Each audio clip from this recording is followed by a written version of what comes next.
Hello guys, welcome to How to Solution. If you want to know how to see Steam password while logged in, then this is the right video for you. First, open your Steam app. Then click on Steam on the top left. And now go to Settings. From here, click on Change Password. Note that you cannot see your password while logged in. You can choose email and account verification code to your email. Or if you don't have access to the email address anymore, choose I no longer have access to this email address.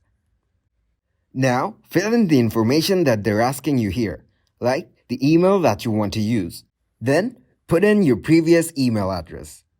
Then, provide a phone number connected to your account. Then, describe your issue in the box if you want.